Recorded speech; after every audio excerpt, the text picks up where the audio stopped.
కౌసార్ మైనుద్దీన్. అధ్యక్ష, ఈరోజు తెలంగాణ చారిటబుల్ మరియు హిందూ మత సంస్థ ఎండోమెంట్ సవరణ బిల్లు 2025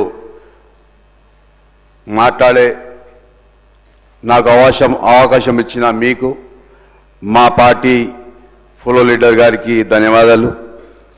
ఈ సవరణ బిల్లు రాష్ట్రంలో ప్రసిద్ధ యాదగిరిగుట్ట ఆలయానికి నిర్మించడానికి యాదగిరిగుట్ట ట్రస్ట్ బోర్డు ఏర్పాటుకు వీలు కల్పిస్తుంది. నాకు గుర్తుంది, అప్పటి ముఖ్యమంత్రి కె చంద్రశేఖర్ గారు 2015లో యాదగిరిగుట్ట ఆలయానికి సంబంధ యొక్క అభివృద్ధి పనులను ప్రారంభించారు.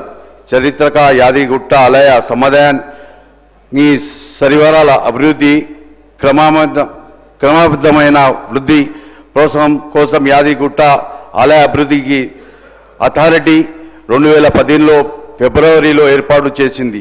ఈ ఆలయము సమాధయ యొక్క పునాది మరియు పునరుద్ధరణ పనులను 2016లో చేపట్టంగా తెలంగాణ ప్రభుత్వం 1,800 కోట్ల రూపాయలు ఖర్చు చేసింది. 2022లో సంవత్సరం మార్చి నెలలో సవరిన యాదగిరిగుట్ట ఆలయ సమాధానానికి కేసీఆర్ ప్రారంభించారు. ఈ టౌన్షిప్ 800 ఎకరాలు అభివృద్ధి చేయనున్నారు.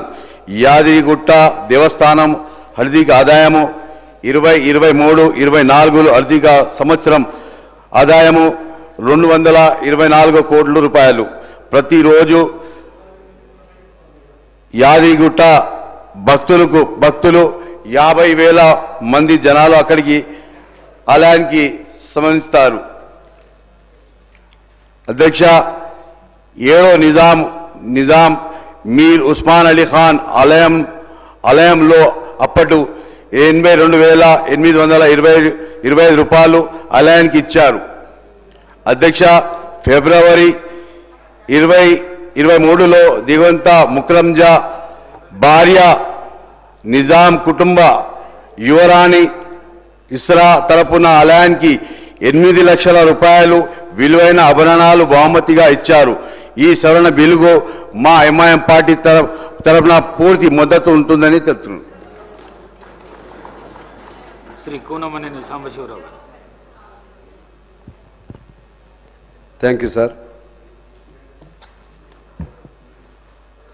చాలా సంతోషదాయకం.